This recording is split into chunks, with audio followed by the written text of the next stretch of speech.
What do you think Jacob was trying to accomplish by throwing him down there? Was he just trying to kill him? When I say what happens, will I die if I go in there, she alludes to it being worse than death. Would I die?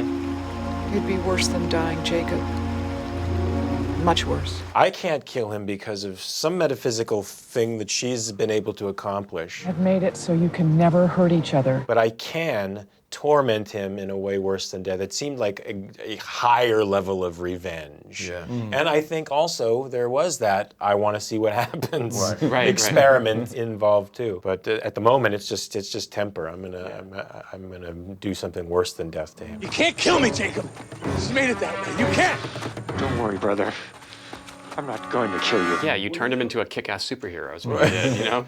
But there are, you know what's funny about it is that they are, to a certain degree, because of the lack of exposure that Jacob has to the other humans, they're infantilized in a way. Kids. Yeah. They're really, really immature, both of these characters. And that was sort of something that I think that we both kind of found that was interesting, and it was really fun to play that level of innocence as grown men. You know you visit me.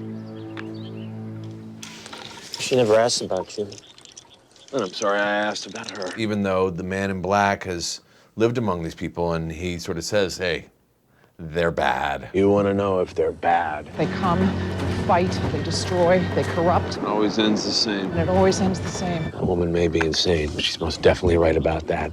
I don't know. It doesn't seem so bad to me. You're trying to prove me wrong, aren't you? You are wrong. And yet Jacob, while he clings to that, the ideal that they possess great good and in the right circumstances will prevail, I'm leaving, Jacob. his heartbreak is so intense I don't want to leave this island. It's my home. that it manifests into this kind of rage. What did you do? What did you do? I sort of thought of it as, well, if I've got to be here on this island too, you're staying. You want to leave this place, brother? You're not leaving. I'm here now, clearly for eternity. I never took it as you wanting to kill him, but to injure him, to inflict pain upon him, and to punish him. You made me mad. Like Ben. What about me? The episode made clear sort of the origins of Smokey and sort of his anger and his bitterness, and he definitely has seemed to have like inherited his mother's cynicism about mankind.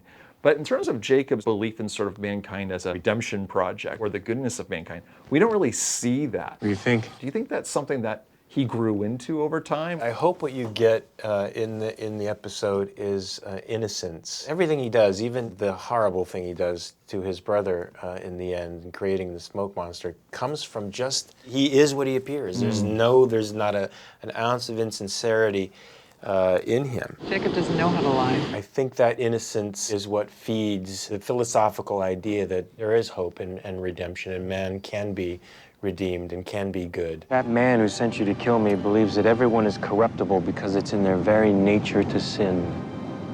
I bring people here to prove him wrong. I think it's the innocence that stays with him from the time he's a kid on, and what makes him the guardian of the island. You got ink on your forehead. Do you think that he might be conspiring over time to try to save his brother, redeem his soul? You can't be redeemed, I don't No. think. You're far gone. It's now a matter of playing chess. You know that boy? I said ignore him. It's now a matter of me trying to stop the holes that I've made from my mistake and make good out of it. You know, and in the meantime, these people get put in the crucible, and you see through what happens to them whether or not people can be redeemed. I'll have you.